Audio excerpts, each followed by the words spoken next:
தலைகளை தாழ்த்தி ஜெபம் பண்ணோம். எங்கள் அன்பின் பரலோக பிதாவே, இந்த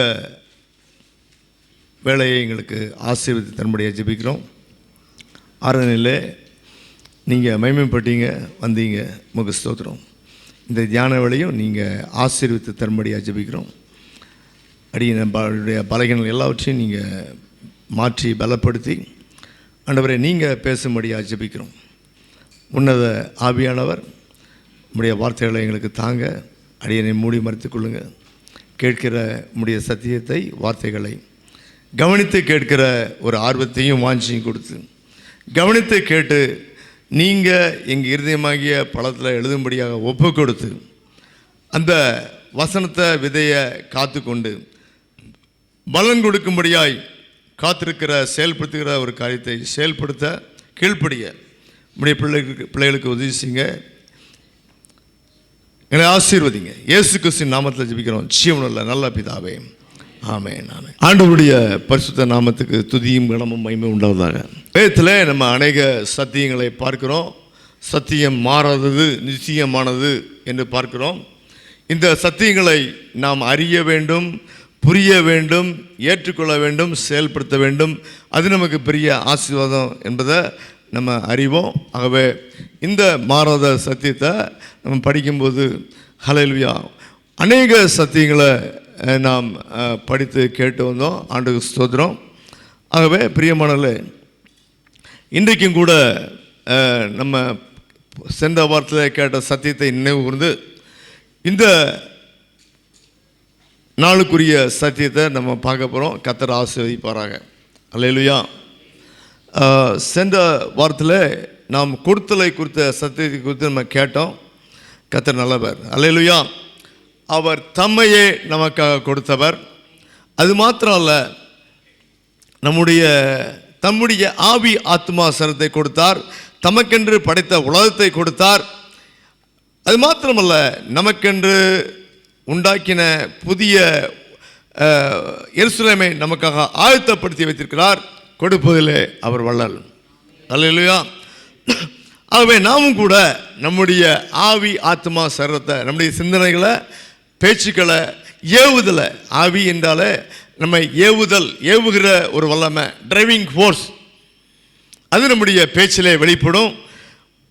இப்படி நம்முடைய ஆவி ஆத்மா சரீரத்தை, ஆத்மா சிந்தனை சிந்தித்து முடிவெடுக்கிற ஒரு காரியம்.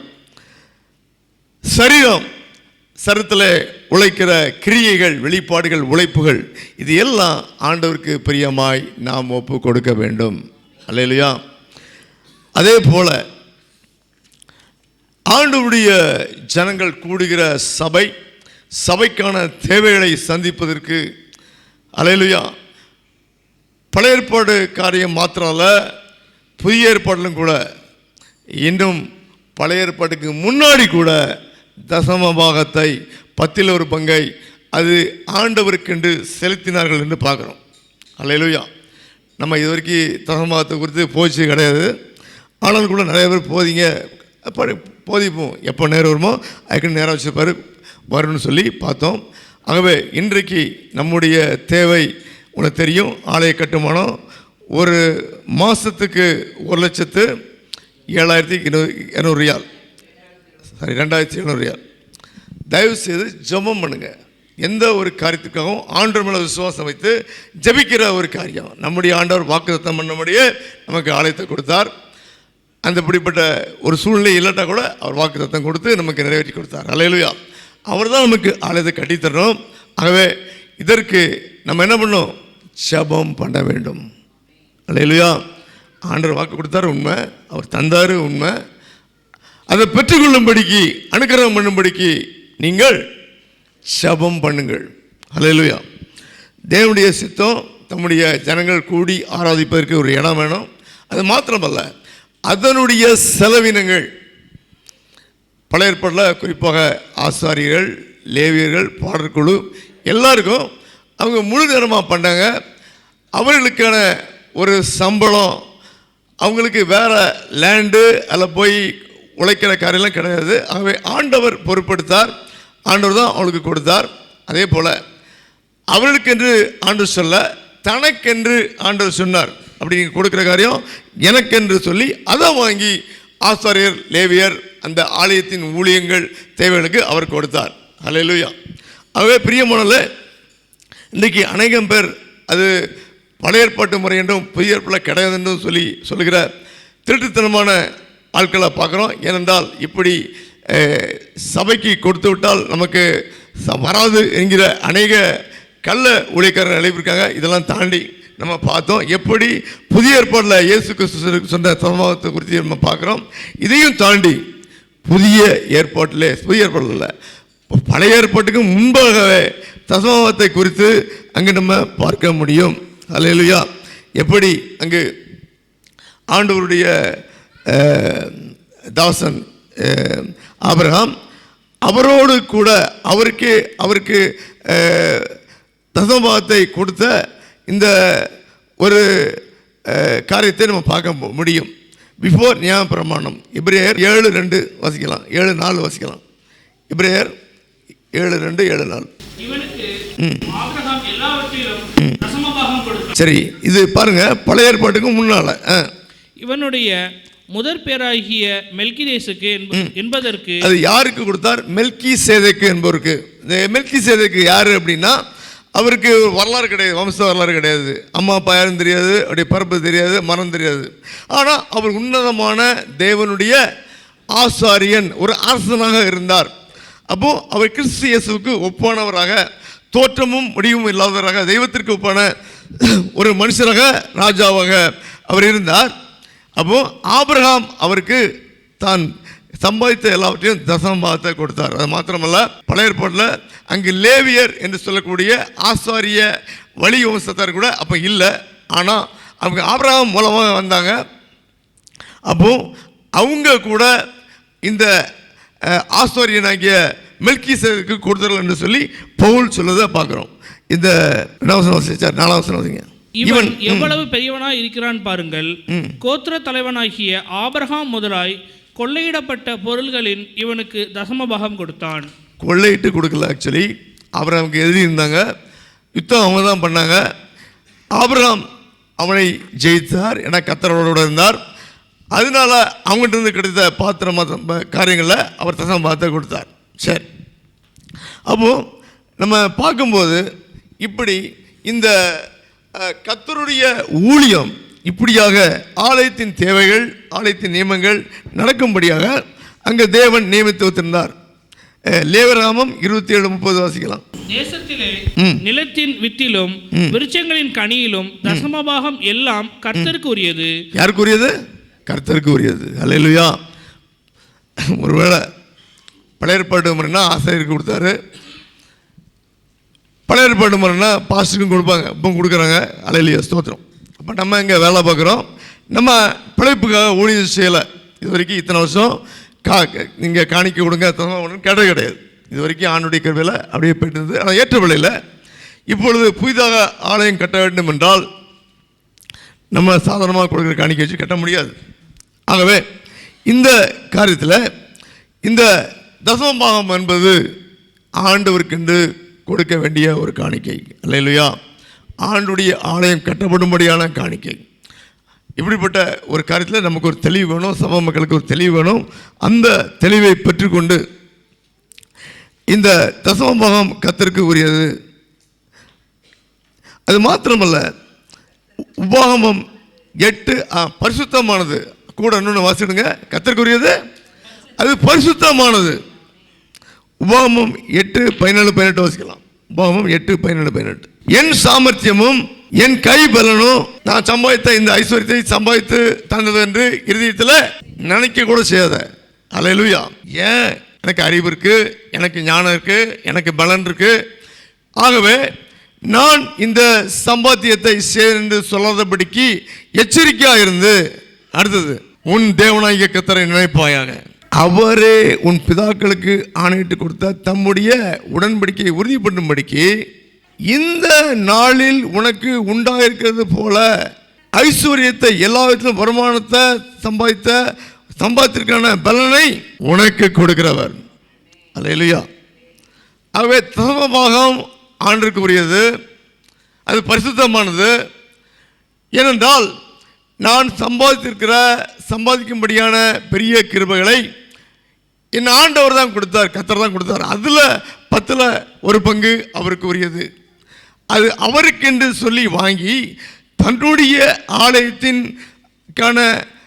ஆலயத்தை நடத்துவதற்கான பிழைப்பை உண்டு பண்ணும்படி, அதன் மூலம் உண்டு பண்ணி, இப்படியாக ஆலயம் அதனுடைய செயல்பாடு தொடர்ந்து நடக்கும்படியான ஒரு காரியத்தை நியமித்து அதை ஆண்டவர் ஏற்படுத்தி நடத்தினார். அல்லேலூயா. ஆகவே பிரியமானவர்களே, இதுவரைக்கும் இதை குறித்து பேசலை. ஏன் அப்படின்னா அப்படியே போயிட்டு இருந்தது. ஆனாலும் கூட இன்றைக்கு பார்த்தோம் என்றால் ஜூலை ஆகஸ்டில் மக்களை ஊருக்கு போகிறாங்க, எதுவும் வராது, காணிக்க வராது. ஆனாலும் கூட நாம் செலுத்த வேண்டிய காணிக்க செலுத்தி தான் ஆகணும். ஆகவே பிரியமானவர்களே, இந்த சத்தியத்தை அறிந்து புரிந்து இன்னைக்கு நான் சம்பாதிக்கிறதெல்லாம், சம்பாதிக்க போகிறதெல்லாம் என் ஆண்டவர் கொடுத்தது. என்னுடைய பலன் அல்ல, என்னுடைய ஞானம் அல்ல. ஹல்லேலூயா. என் தேவனுடைய கிருபை. அவரை ஐஸ்வர்யம் சம்பாதிக்க பலன் தருகிறவர். ஹல்லேலூயா. அவர் அதனோட வேதனையை கூட்டார். பிசாசு தருவான், ஆனால் வேதனையை கூட்டிடுவான். ஹல்லேலூயா. அவை பிரியமானவர்களே, நம்முடைய ஆண்டுடைய இந்த சத்தியத்தை அவருக்கென்று நம்ம கொடுக்குறார். இந்த விசுவாசித்து கொடுத்த ஆசீர்வாதம் என்கிற கருத்தை பார்க்கணும். இன்னைக்கு பார்க்க டைம் இல்லை. ஏன் அப்படின்னா தொடர்ந்து புதுசாக வந்தாலும் என்ன நினைப்பாங்க, இந்த பாஸ்டர் கொடுக்குறத பற்றி ஏன் பேசிட்டு இருக்காரு. அல்லேலூயா. இன்னைக்கு அடுத்த சத்தியத்துக்குள்ளாக பார்க்க போகிறோம். கர்த்தர் நல்லவர். அதற்கும் என் ஆண்டுடைய வழிடத்தில் உண்டா? சும்மா என் இஷ்டத்துக்கு பேச முடியுமா? இன்னைக்கு பேசுகிற சத்தியத்தை செய்தியாக கொடுப்பதற்கு கிட்டத்தட்ட ஒரு 20க்கும் மேலான வருஷம் நான் காத்திருந்தேன். அல்லேலூயா. How many people you believe? ஏனென்றால் என் ஆண்டுடைய உத்தரவு அனுமதி இல்லாமல் இஷ்டத்துக்கு பேசக்கூடாது. அல்லேலூயா. ஆகவே அதற்கு என் ஆண்டவர் நடத்த வேண்டும், உறுதிப்படுத்த வேண்டும். அல்லேலூயா. இந்த காரியங்களாம் செஞ்ச பிறகு தான் இந்த செய்தியை கொடுக்க வந்தேன். அல்லேலூயா. சமீபத்தில் ஒரு செய்தி சொன்னாங்க. நம்முடைய சபையில் தெரிஞ்சவங்க கிட்டத்தட்ட 5 பேர் கேன்சர் நோயால் பாதிக்கப்பட்டு ட்ரீட்மெண்ட் எடுத்துருக்காங்க என்று சொல்லி ஒரே ஒரு ஆள் பேரை கேள்விப்பட்டேன். பொதுவாக அப்படி கேள்வி வரும், நான் பொதுவாக கேட்க மாட்டேன் யாருன்னு சொல்லி. ஆனால் நம்ம சபையில் இருந்து போன ஸ்டீவனுக்கும் இப்போ கேன்சர் வந்தது, ஜெபம் பண்ணிட்டு இருக்கோம். ஆண்டவர் பெரிய அற்புதமாக நடத்தி கொண்டு இருக்கிறார். அல்லேலூயா. அந்த லிவரில் கட்டி இருந்தது. அந்த சகோதரி அனுப்பியிருந்தாங்க. எப்பொழுதுமே கட்டியை ஆப்ரேட் பண்ணால் கேன்சரானு செக் பண்ணுவாங்க. ஆண்டுடைய கிருபையில் அப்படி இல்லை. ஆகவே இன்றைக்கு இந்த ஆப்ரேஷன் சக்ஸஸ்ஃபுல்லாக செய்யப்பட்டு அது க்யூர் ஆகும்படியாக ஜெபிக்கிற காத்திருக்கிற காரியம் போய்ட்டுருக்குது. நீங்கள் எல்லோரும் கூட ஜெபம் பண்ணுங்கள் ஸ்டீவனுக்காக. ஆகவே பிரியமானவர்களே, இப்படிப்பட்ட ஒரு காரியத்தில் எப்படி ஆண்டவருடைய ஆசீர்வாதம் நமக்கு ஒரு பெரிய பொறுப்பு இருக்குது என்று சொல்லி, ஆகவே இந்த காரியத்தை சௌரியம் கூட ஜெபம் பண்ணும்போது சொன்னாங்க, அங்கே ஆரோக்கியமும் பலன்னு சொன்னாங்க. கர்த்தருக்கு ஸ்தோத்திரம். ஆகவே இப்படி உறுதி பண்ண அப்படினாலே, காத்திருந்த அப்படினாலே, இன்றைக்கு எப்படி நம்முடைய ஆரோக்கியத்தை குறித்து அல்லேலூயா நம்ம எல்லாரும் கண்டிப்பாக நீடிய ஆயுள் பூர்ண ஆயுள் வேணும். அல்லேலூயா. 120 வருஷம் வாழணும் என்னுடைய ஆசை. அல்லேலூயா. எதற்காக? உலகத்தின் எல்லா விதமான ஆசைகளை ஆடம்பரங்களை நம்ம ருசிக்கவா இல்லை. அல்லேலூயா. வாழ்ந்தா என் ஆண்டவருக்காக வாழ்ன்றது என்கிற அர்ப்பணிப்போடு கூட. அல்லேலூயா. கூட நாள் கழிச்சா இன்னும் கூட ஒர்க் பண்ணலாம், ஆகணும்னு கிடையாது. அல்லேலூயா. அதுவே பெரிய மனது. இப்படி தேவன் கொடுக்கிற ஒரு ஆசீர்வாதம் அப்படி நாம மகிமைக்காக. அல்லேலூயா. இதில் என்ன அப்படின்னா, அதில் நமக்கு பெரிய பங்கு இருக்குது. அல்லேலூயா.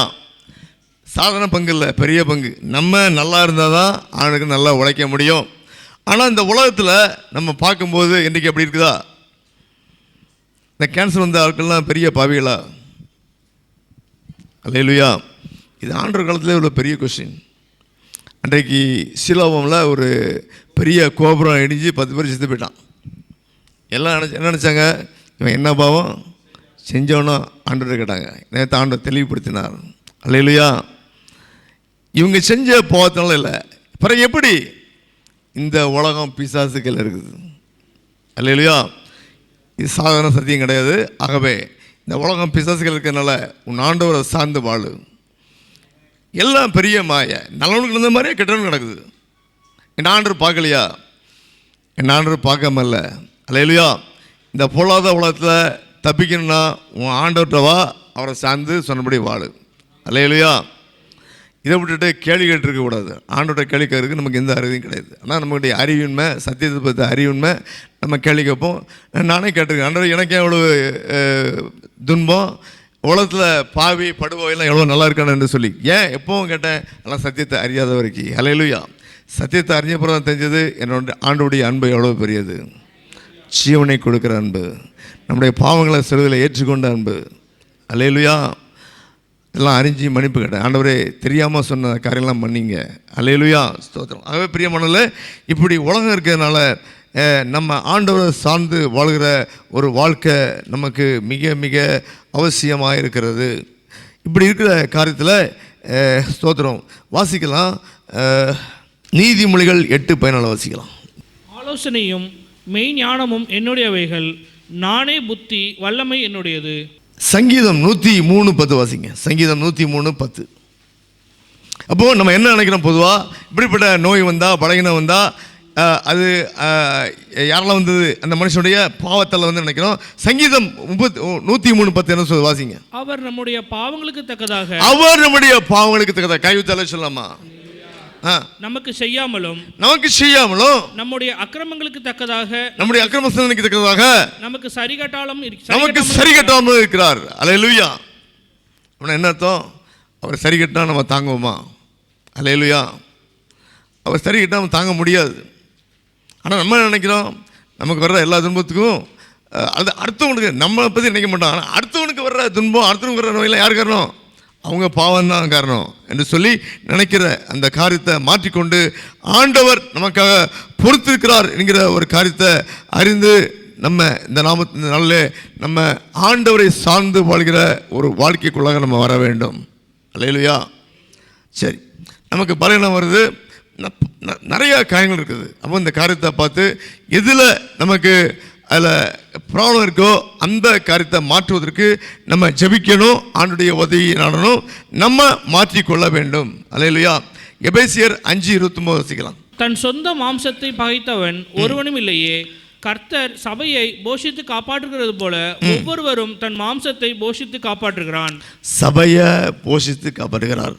தம்முடைய வசனத்தால், மக்களுடைய காணிக்கையால் அவர் போஷித்து காப்பாற்றுகிறார். அல்லேலூயா. அதே போல ஒவ்வொரு மனுஷனும் வாசிக்கிறத, ஒவ்வொருவனும் தன் மாம்சத்தை போஷித்து காப்பாற்றுகிறான், போஷித்து காப்பாற்ற வேண்டும். அல்லேலூயா. அதுதான் போஷிப்புன்னா என்ன அர்த்தம்? இங்கே ஹார்லிக்ஸ் அட்வர்டைஸ்மெண்ட் பார்த்துருக்கீங்களா? நல்ல போஷாக்கு அப்படின்னு சொல்லி அட்வர்டைஸ்மெண்ட் பண்ணுவாங்க. ஆனால் என்ன அர்த்தம்? ஒரு ஸ்பெஷலாக தயாரிக்கப்பட்ட ஒரு உணவு உங்கள் பிள்ளைகளுக்கு போஷாக்கு கொடுக்குது, நல்லா வளருவாங்க, நல்லா பலப்படுவாங்க, நோய் எதிர்ப்பு சக்தி அதிகம் உண்டு இப்படின்ற ஒரு காரியம். அல்லேலூயா. அதே போல் இது ஆண்டவர் கொடுத்த சரீரம், இது ஒரு ஆலயமாக இருக்க வேண்டும். அது மாத்திரமல்ல, இதை கொண்டு தேவனுடைய ஊழியத்தை அதிக உற்சாகமாய் செய்ய வேண்டும். அல்லேலூயா. ஒரு பலகீனம் வந்தால் நம்ம உற்சாகமாக செய்ய முடியுமா? ஒரு காய்ச்சல் வருது, ஒரு சளி வருது, உற்சாகம் பண்ண முடியுமா? அது இன்னும் நைட் ஷீட் பார்த்துட்டு இந்த தேசத்தில் ஆண்டவருக்கு ஊழியம் பண்ணுறது கஷ்டமான காரியம். அல்லேலூயா. ஆண்டவருக்கு சோதரம். அது என்றாலும் கூட பலகீனம் வரதான் செய்யும். 4 நாள் ஷிஃப்ட் பார்க்குறோம், உடம்பு பலகீனம் அடுத்த 3 நாளைக்கு இருக்குது. எத்தனை பேருக்கு தெரியுமா? தெரியாது. ஆனால் வெளியே எப்படி தெரியும்? ஓ, 4 நாள் ஆஃபா. நைட் ஷீட் பார்த்து அடுத்த நாள் ஃபுல்லாக தூக்கத்திலே போவோம். அடுத்த உடம்பு வலி எல்லாம் போகிறதுக்கு அடுத்த 1 நாள் ஆகலாம், அல்லது 1.5 நாள் ஆகலாம். இப்படிப்பட்ட காரியங்களோடு கூட நம்ம அநேக காரியங்களை செய்து கொண்டிருக்கிறோம். ஆகவே நம்ம இது நம்முடைய சரீரம் ஆண்டவருக்கென்று பயன்படும்படிக்கு, அல்லேலூயா, ஆண்டுடைய ஊழியத்திலிருந்து பயன்படும்படி நம்ம இதை குறித்து ஒரு ஸ்பெஷல் கேர் எடுக்க வேண்டும் என்பதை வேதம் கூறுகிறது. அல்லேலூயா. ஆனால் இதை பாருங்கள், இதில் ஊழியக்காரங்க தான் அதிகமாக இதை கண்டுகொள்வதில்லை, தங்களுடைய சரீரத்தை குறித்து கண்டுகொள்வதில்லை. இன்றைக்கி நம்ம பார்க்குறோம், அநேக ஊழியக்காரர்கள் இளம் வயதிலே குறைஞ்ச வயதிலே இறந்து போகிறத பார்க்குறோம், குறைந்த வயதிலே பலவீனப்பட்டு போகிறத பார்க்குறோம். இப்படி நிறையா காரியங்களை பார்க்குறோம். ஆனாலும் கூட கர்த்தருடைய கிருபை தாங்கி கொண்டிருக்கிறது. அல்லேலூயா. சரி, இப்படிப்பட்ட ஒரு பொறுப்பு நமக்கு இருக்குது. அந்த காலத்தில் எப்படின்னா இந்த சுகம் ஆரோக்கியம் பலன் என்பது அந்த சிஸ்டமேட்டிக்காக அது பாட்டுக்கு ஆட்டோமேட்டிக்காக போயிட்டு இருந்தது. யாரும் அதிகமாக கேர் எடுக்க வேண்டியதில்லை. எப்படின்னா அந்த குறிப்பாக எலக்ட்ரிசிட்டி கிடையாது. நேரத்துக்கு சாப்பிடுவாங்க, நேரத்துக்கு தூங்குவாங்க, காலையில் எழும்புவாங்க. இப்படி ஒரு ரொட்டீன் லைஃபு ஆரோக்கியமாக போயிட்டு இருந்தது. அதே போல் விளைச்சல்கள் உண்டாவதற்கான உரங்கள் எல்லாமே இயற்கையாக போடப்பட்டதாக இருந்தது, செயற்கையாக ஒன்றுமே கிடையாது. ஆனால் நாள் ஆக ஆக டெக்னாலஜி வளர வளர எல்லாம் இந்த இயற்கையானது மாறி செயற்கையாக மாறி கெமிக்கலாக மாறி இன்றைக்கு மனுஷனுடைய சரீரத்தில் பலகீனத்தை கொடுக்கறதா இருக்கிற ஒரு காலத்தில் நாம் இருக்கிறோம். அல்லேலூயா, எல்லாம் புரியுதா? அல்லேலூயா. நல்லா ஞாபகிச்சுங்க, நம்ம அரிசி சாப்பிட்டோம். அந்த காலத்தில் டெக்னாலஜி கிடையாது. கை குத்தல் அரிசி சாப்பிட்டோம். அதில் தவிடு இருந்தது, தவிடில் விட்டமின் பி இருந்தது, மற்ற சத்துக்கள் இருந்தது. இன்றைக்கி சாப்பிட்றதெல்லாம் டெக்னாலஜியில் அந்த மேலே உள்ள அந்த அந்த தொலியை இந்த தோடை எடுப்பதற்காக பண்ணுகிற ஒரு காரியத்தில் இந்த தவிடுலாம் சேர்ந்து போச்சு. நம்ம சாப்பிட்றது வெள்ளைச்சோரை எல்லாம் சாப்பிட்டுட்ருக்கோம். இதில் டாக்டர்ஸ் என்ன சொல்கிறாங்க அப்படின்னா இது கார்போஹைட்ரேட் மாத்திரம் தான் இருக்குது, அதில் அதிகப்படியான சக்தி இல்லை. அப்போது இப்படிப்பட்ட ஒரு கருத்தில் ஆரம்பித்து இன்றைக்கி சிக்கன் சாப்பிட்றோம். அது இயற்கை முறையாக வளர்ந்த சிக்கன் கிடையாது. அது கெமிக்கல், அவருடைய எடை கொடும்படி அதுக்கு போடக்கூடிய கெமிக்கல் ஆகிய இன்ஜெக்ஷன், அது இன்னும் இதில் போட்டு அந்த சிறகுல போட்டு அந்த சிறகத்தின்னா உனக்கு கேன்சர் வரும் என்கிற அளவுக்கு இன்றைக்கு இந்த டெக்னாலஜியானது நமக்கு பிரயோஜனமாக இருந்தால் கூட நம்முடைய சரீரத்தை பலவீனப்படுத்துகிறது. அல்லேலூயா. பைபிளில் பலத்திற்கு அநேக காரியங்கள், நம்முடைய சுகத்துக்காக பலத்துக்காக அநேக ஆலோசனைகள் கொடுக்கப்பட்டது உண்டு. இன்றைக்கி மனுஷன் அதெல்லாம் கேட்பது கிடையாது. குறிப்பாக வேதம் சொல்கிறது, உன் தலையில் தெரியுமா உங்களுக்கு, உங்கள் தலையில் எப்படி ஆண்டுக்கு சோதரம் ஒரு ஆளுக்கு தெரியுது, எண்ணெய் குறையாதிருப்பதாக. இன்னைக்குள்ள யங் ஜெனரேஷன் எவனும் எண்ணெய் தைக்கிறது கிடையாது. இது ஒரு நல்ல பயிர் மாதிரி. ஆசாரியன் எண்ணெய் தைக்கணும், அவன் தலைக்கு குளித்து அவனுடைய மென்டாலிட்டி, அவனுடைய சமாதானம் இருக்கணும். இன்றைக்கு இருக்க நாட்களில் தலைக்கு எண்ணெய் தைக்க கிடையாது. அதே போல் டெய்லி குளிக்கணும் என்கிற கான்செப்டும் நிறைய பேர் கிடையாது. இது எல்லாமே சிரிக்கக்கூடாது. இதெல்லாம் உங்கள் உடல்நிலையை பாதிக்கக்கூடியது. நல்லா ஞாபகிச்சுங்க. இதுக்கு அதிக எக்ஸ்பிளேஷன் கொடுத்தா நமக்கு டைம் கிடையாது. நான் என்ன சொல்ல வரேன், உங்கள் உடல்நிலை ஆண்டவருக்கு மகிமையாக உபயோகப்படுத்தப்படும்படிக்கு அது ஆரோக்கியமாக காக்கப்பட வேண்டும், போஷித்து காக்கப்பட வேண்டும், எக்ஸ்ட்ரா எஃபோர்ட் போட வேண்டும். இந்த உலகத்துக்கு ஒத்த வேலையில் போகக்கூடாது. அல்லேலூயா. இது போக எதை சாப்பிடணும் எதை சாப்பிடக்கூடாதுங்கிற அறிவு வேணும். அல்லேலூயா. அப்படிலாம் பைபிளில் போட்டிருக்கா? பைபிளில் போட்டிருக்கா? அல்லேலூயா. எடுத்துக்கொள்வோம். நம்ம எப்படி ஆண்டவருடைய வார்த்தை நம்முடைய ஜனங்கள் எதை சாப்பிட வேண்டும் எதை சாப்பிடக்கூடாது என்று ஆண்டவர் நிர்மாணித்த காரியங்களாக பார்க்குறோம். அல்லேலூயா, ஸ்தோத்திரம். நம்ம பார்க்கும்பொழுது இந்த போகாமத்தில் நம்ம பார்க்கும்பொழுது இப்படியாக ஆண்டவர் எதை சாப்பிடணும் சாப்பிடக்கூடாதுன்ற ஒரு காரியத்தை 2 அதிகாரத்தில் ஆண்டவர் சொல்லியிருக்கார். அது வீட்டில் போய் படிங்க. நான் அதிகமாக அதை எக்ஸ்பிளைன் பண்ண போகலை. இல்லை என்ன சொல்ல வரேன் அப்படின்னா, இதுக்கு பின்னால் அந்த சயின்ஸ் ஆகிய அந்த சத்தியமாகிய உண்மை இருக்குது. பழைய ஏற்பாடுகளில் அது ஆண்டவர் தம்முடைய ஜனங்களுக்கு அதை விளக்கினார். அல்லேலூயா. நம்ம எடுத்துக்கொள்வோம். லேவியராகமம் 11ஆம் அதிகாரம், லேவியராகமம் 11ஆம் அதிகாரம், உபாகமம் 14ஆம் அதிகாரம் குறித்து வச்சுங்க. நீங்கள் இஸ்ரவேல் புத்திரரோடு சொல்ல வேண்டியது என்னவென்றால், பூமியில் இருக்கிற சகல மிருகங்களிலும் நீங்கள் புசிக்கத்தக்க ஜீவ ஜந்துக்கள் யாதெனில். அல்லேலூயா. எதை சாப்பிடணும், பறவைகளில் எதை சாப்பிடணும் சாப்பிடக்கூடாது. ஏனென்றால் புதிய ஏற்பாடு வேறு. பழைய ஏற்பாடு காலத்தில் மக்கள் எல்லாம் சாப்பிட்டாங்க. உதாரணமாக வியட்நாம் மக்கள் இன்றைக்கும், சீனா மக்கள் இன்றைக்கும் எதை சாப்பிட்றாங்க? பாம்பை சாப்பிட்றாங்க. பழைய ஏற்பாடு காலத்தில் பாம்பு இருந்தால் கூட, புதிய ஏற்பாடு காலத்தில் பாவம் இல்லைன்னா கூட, ஆனாலும் கூட அதில் ஒரு விசேஷத்த காரியம் மறைந்திருக்கிறது. ஆக இப்படிப்பட்ட ஒரு காரியத்தினால வரக்கூடிய சரீரத்தில் வரக்கூடிய பலகீனங்கள் வியாதிகள் இவ்வளோ நிறையா இருக்குது. ஆகவே பிரியமானவர்களே, ஆண்டவர் ஒவ்வொரு தேசத்திற்கும் எதை சாப்பிடணும், எதை சாப்பிடக்கூடாது, எது ஆரோக்கியமானது, எது நன்மை தருவது என்கிற ஒரு காரியத்தை அறிவை கொடுத்திருக்கிறார். தமிழ்நாட்டு மக்களுக்கு கொடுத்திருக்கிறார். அது நமக்கு தெரியணும். அது என்னன்னு சொல்றதுக்கு நேரம் இல்லை, நான் உங்களுக்கு சொல்லித்தரேன். ஹல்லேலூயா. எப்படி அந்த காரியத்தில் நம்ம வழிநடத்தினார்.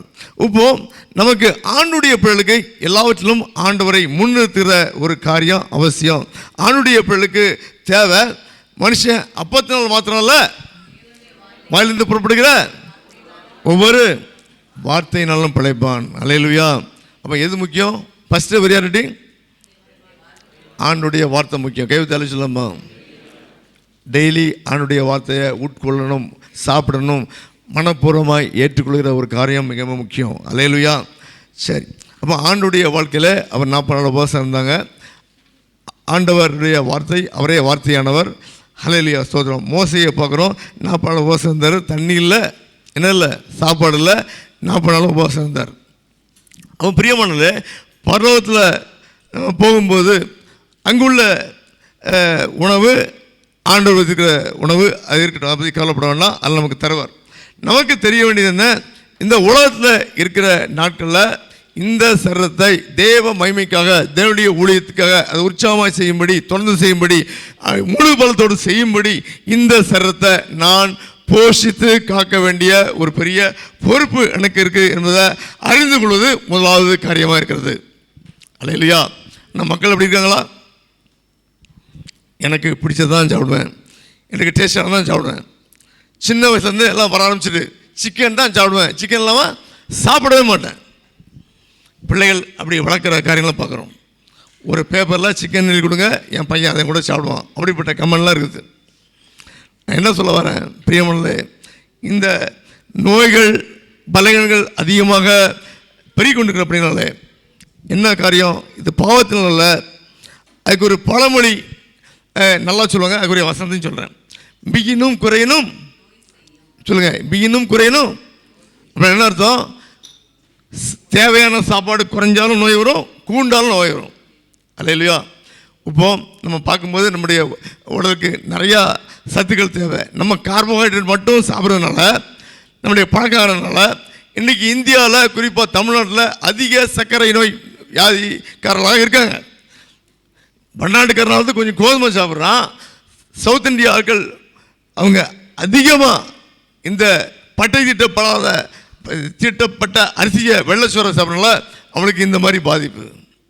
அப்போது இப்படிப்பட்ட காரியத்தெல்லாம் என் ஆண்டவருக்கென்று நான் வாழ வேண்டும், என் ஆண்டவருக்கென்று அதிக நாள் ஊழியம் செய்யணும், நான் அவருக்கு ஊழியம் செய்யணும், நான் உற்சாகத்தோடு செய்யணும், நான் பலத்தோடு இருக்கணும் என்று சொல்லி அதுக்கென்று தன்னை அர்ப்பணிக்கிற ஒரு காரியம்.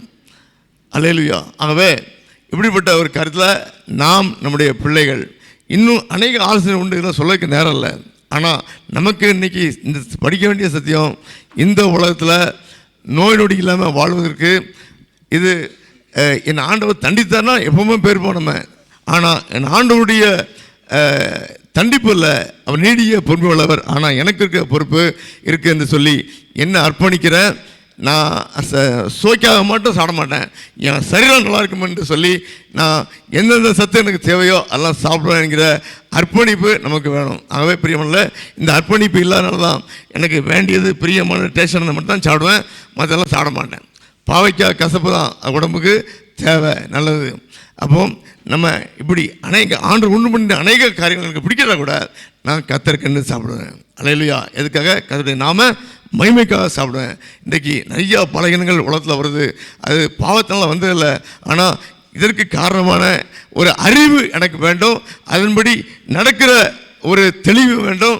கர்த்தர் இதை ஆஸ்வதிக்கணும். ஆகவே நான் முதலிடம் ஆண்டுடைய வார்த்தை கொடுத்து, ஆண்டவரே எனக்கு நல்ல சுகத்தை தாங்க, பலத்தை தாங்க, நீடிய ஆயுளை கொடுங்க, உமக்கென்று நான் வாழ வேண்டும், உமக்கென்று நான் ஊழியம் செய்ய வேண்டும், முழு உற்சாகத்தோடு செய்ய வேண்டும் என்று சொல்லி என் ஆண்டவரை நம்பி என்ற இந்த காரியத்துக்கு ஒப்பு கொடுக்குறேன் என்று சொல்லி ஒப்பு கொடுக்குற ஒரு காரியத்தை ஆண்டவர் நமக்கு கொண்டு வருவாங்க. ஆகவே பிரியமானவர்களே, இப்படி நம்ம அர்ப்பணிப்பது ஆண்டவருக்கு ஸ்தோத்திரம். இதுக்கு ஏற்ற ஒரு வசனம் இருக்கும் என்றால் சொல்கிறேன். பார்க்கும்பொழுது அங்கு வேதம் சொல்கிறது இப்படியாக, நீதிமொழிகள் 25-27 வாசிக்கலாம். வாசித்து முடிப்போம். நீதிமொழிகள் 25-27. தேனை மிகுதியாய் உண்பது நல்லதல்ல. தேனை மிகுதியாய் உண்பது நல்லதல்ல. தற்புகளை நாடுவதும் புகழல்ல. தற்புகளை நாடுவதும் புகழல்ல. தன் ஆவியை அடக்காத மனுஷன் மதிலிடிந்த பாழான பட்டணம் போல் இருக்கிறான். சரி, உன் வாய் டெஸ்ட்டுக்காக, சரத்தில் டெஸ்ட்டுக்காக தேனை அதிகமாக சாப்பிடாத, ஒரு அளவோடு சாப்பிடு. இதான் ஆண்டவருடைய சட்டம். பட் இன்றைக்கு மக்கள் எது பிடிக்குதோ அதை அதிகமாக சாப்பிடுவதனால அவங்களுக்கு நோய் வருது என்கிற ஒரு காரியத்தை நம்ம தெரிஞ்சுக் கொள்ளணும். இப்படி எனக்கு பிடிக்காததெல்லாம் சாப்பிட மாட்டேன் எல்லாம் கிடையாது. இது சாப்பிட்டா அதில் உள்ள ஒரு சத்து பொருள் நல்லா இருக்குது, ஆனால் டேஸ்டாக இல்லை, ஆனாலும் நான் சாப்பிடுவேன். ஏன் அப்படின்னா நான் என் ஆண்டவருக்காக நான் பலத்தோடு வாழ வேண்டும். அல்லேலூயா. இந்த சத்தியம் எத்தனை பேருக்கு புரிஞ்சு எனக்கு தெரியல. ஆண்டவர் இப்போ தான் அனுமதி கொடுத்தாரு, பேசியிருக்கிறேன். நீங்கள் விசுவாசித்தா தேவ மகிமை ஆசீர்வாதமாக பெறுவீர்கள். அல்லேலூயா. ஏன்னா எல்லாம் முந்தி பேசுனா இவர் மாம்சத்தை பற்றி பேசுகிறேன்னு சொல்லி சொல்கிற மக்களும் உண்டு. கர்த்தர் அவளையும் ஆசீர்வதிப்பாராக. அல்லேலூயா. அவை இப்படி பிரியமானல நம்ம ஆண்டவருக்கு அவனுடைய வார்த்தைக்கு மரணம் கொடுத்து ஆண்டவருக்கு நம்ம வாழ வேண்டும் என்கிற அறிவை பெற்று எனக்கு பிரியமாய் அல்ல என் ஆண்டவருக்காக நான் வாழ வேண்டும் என்கிற அர்ப்பணிப்பை நமக்குள்ளே கொண்டு வியாதிகள் நீங்கி பலவீனம் நீங்கி கர்த்தருக்கென்று நம்ம சரீரத்தையும் ஒப்பு கொடுத்து நம்முடைய சுயத்தை ஒப்பு கொடுத்து ஹல்லேலூயா நாம் வாழ நம்ம ஒப்பு கொடுப்போம். இப்படிப்பட்ட இந்த காலத்தில் வரக்கூடிய பயப்படும்படியான எந்த வியாதிகளும் பலகீனங்களும் நமக்கோ நம்முடைய பிள்ளைகளுக்கோ நம்முடைய சந்ததிக்கோ விசுவாசிகளுக்கோ வராதபடி நம்ம ஜெபம் பண்ணுவோம். ஹல்லேலூயா. எங்கள் அன்பின் பரலோக பிதாவே, நன்றியோடு ஸ்தோத்தரிக்கிறோம் தகப்பனே. இந்த உலகத்தில் ஆண்டவரே நீங்கள் கொடுத்த ஜீவனுக்காக ஸ்தோத்திரம், சரீரத்திற்காக ஸ்தோத்திரம். ஆண்டவரே இந்த நாட்களிலே எங்களுடைய சரீரங்கள் சுகமாய் இருக்கும்படியான கால சூழ்நிலை இல்லை தகப்பனே. இந்த டெக்னாலஜி வளர்ச்சி எல்லாம் கூட நாங்கள் ஆரோக்கியமான ஒரு ஆர்கானிக் ஃபுட்டாக சாப்பிடக்கூடிய நிலைமை இல்லை தகப்பனே. எல்லாவற்றிலும் கூட ஆண்டவரே இந்த உரங்கள், கெமிக்கல், பூச்சி மருந்து அடிக்கிற கெமிக்கல், இன்னும் தகப்பனே எங்களுடைய சுயம் ஆண்டவரே எங்களுடைய இஷ்டத்துக்கு எங்களுக்கு பிடித்ததான் சாப்பிடுவேன் என்கிற அந்த சுயத்தெல்லாம் வெறுத்து உண்மை பின்பற்றுகிற உண்மையான சிஷ்யனாக வாழ்ந்தால் உமக்கென்று வாழும்படி நாங்கள் தியாகம் பண்ணுகிற இந்த அர்ப்பணிப்போடு கூட நாங்கள் வாழ எங்கள் சரீரம் நல்லா இருந்தால் தான் உமக்கென்று அதிகமாக உழைக்க முடியும் என்று சொல்லி ஆண்டவரே இந்த சரீரத்தையும் உமக்கென்று ஒப்பு கொடுங்க. எங்கள் டேஸ்ட்டுக்காக சாப்பிட்றதெல்லாம் தப்புன்னு ஆரோக்கியத்துக்காக நம்மைக்காக சாப்பிட்ற ஒரு குணத்தை, அந்த அறிவை, ஞானத்தை சபையின் பிள்ளைகளுக்கு கொடுங்க. இன்றைக்கு நாங்கள் கேள்விப்படுகிற எல்லா விதமான பயங்கரமான வியாதிகளும் அப்பா வருவதற்கு ஆண்டவரே நீ தண்டித்த தண்டனை கிடையாதுப்பா. ஆண்டவரே நீங்கள் ஏற்கனவே எங்களை மன்னித்து மறந்து வச்சுருக்கீங்க. உங்களுடைய அன்பு பெரியது. ஆனால் எங்களுடைய சாப்பாடு, எங்களுடைய செயல்பாடு பலவீனத்தை கொடுக்குற இந்த காரியத்தில் நாங்கள் உணர்வடைந்து எங்களை திருத்தி கொண்டு ஆண்டவரே எப்படி சோதனை தப்பனை உம்முடைய ஜனங்கள் எதை சாப்பிட வேண்டும் எதை சாப்பிடக்கூடாது என்கிற காரியத்தை குறித்து நீங்கள் கருத்துள்ளவர்களாக இருக்கிறது போல நாங்கள் எங்கள் சரீரத்தை நமக்கு பிரியமான பலியை ஒப்பு கொடுக்கறதுக்காக எதை சாப்பிடணும் எதை சாப்பிடக்கூடாது எப்படி சாப்பிடணும் இந்த அறிவை கொடுத்து ஆண்டவரை இன்னும் ஏற்ற வழியிலே சாப்பிடுங்கன்னு சொன்னபடி அந்த அப்போ இரவு நேரம் அதிகம் சென்று சாப்பிடுகிற அந்த குணத்தை எல்லாம் மாற்றி போட்டு சூரியன் ஆண்டவரே சோத்திரம் இருக்கும்போது சாப்பிடுகிற ஒரு காரியம், சூரியன் உயிர்த்த பிற்பாடு சாப்பிடுகிற காரியம், சூரியன் மறைந்த ஒரு மணி நேரத்துக்குள்ள சாப்பிடுகிற காரியம் என்று சொல்லி ஆரோக்கியமான காரியங்களை நாங்கள் கடைப்பிடிக்கவும் இவை எல்லாம் நம்மைக்கென்று செயல்படுத்தவும் கர்த்தர்களுக்கு கிருபை தாங்க, அறிவு தாங்க, ஞானம் தாங்க. ஆண்டவரே நாங்கள் மாத்திரம் இல்லை, நாங்கள் இருக்கிற அன்பாக இருக்கிற எங்கள் குடும்பத்தார், ஆண்டவரே எங்கள் குழந்தைகள், பிள்ளைகள் எல்லாரும் கூட, சந்ததி எல்லாரும் கூட இப்படி ஆரோக்கியமாக இருக்கும்படிக்கு நீங்கள் இந்த ஞானத்தை சத்தியத்தை வெளிப்படுத்தி அவளை ஆசீர்வதிக்கும்படியாக ஜெபிக்கிறோம். சபையின் பிள்ளைகளை ஆசீர்வதிங்க ஆண்டவரே. வலியால் வேதனையால் வருத்தப்படுகிற ஒவ்வொரு பிள்ளைகளையும் கருத்தில் கொடுக்குறோம் தாப்பனே. அவர்கள் தங்கள் சரீரத்தை உமக்கென்று ஒப்பு கொடுத்து வாழ, உங்களுக்கு என்று பெரியார்களை செய்ய ஒவ்வொரு பிள்ளைகளுக்கும் நல்ல சுகபல ஜீவன், ஆரோக்கியம், நீடியாயில் பூராயில் கொடுத்து வியாதி இல்லாத வாழ்க்கை கொடுத்து நீங்க ஆசீர்வதிக்கும்படியா ஜெபிக்கிறோம். கர்த்தர் அப்படி ஜெபங்களை கேட்டதுக்காக நன்றி. இயேசு கிறிஸ்துவின் நாமத்தில் ஜெபிக்கிறோம் ஜீவனுள்ள நல்ல பிதாவே, ஆமென் ஆமென். என் ஆத்துமாவே கர்த்தரை ஸ்தோத்திரி, என் முழு உள்ளமையோடு பரிசுத்த நாமத்தை ஸ்தோத்திரி. என் ஆத்துமாவே கர்த்தரை ஸ்தோத்திரி, கர்த்தர் செய்த சகலங்களையும் வராதே. ஆமென் ஆமென். அல்லேலூயா. ஆசீர்வாதம் பிதாவாகிய தேவனுடைய அன்பும் அவருடைய குமாரனாகிய இயேசு கிறிஸ்துவின் கிருபையும் பரிசுத்தருடைய அந்யோன்ய ஐக்கியமும் நம் அனைவரோடு கூட சத்தியத்தை எல்லாம் மனப்பூர்வமாய் ஏற்றுக்கொள்கிற ஒவ்வொரு பிள்ளையோடு கூட இதுவும் கூட என் ஆண்டவர் கொடுத்த சத்தியம் என்று சொல்லி ஏற்றுக்கொண்டு தன்னை அர்ப்பணித்து வாழ்கிற ஒவ்வொரு பிள்ளையோடு கூட இப்பொழுதும் எப்பொழுதும் சதாகாலமும் இருப்பதாக. அல்லேலூயா.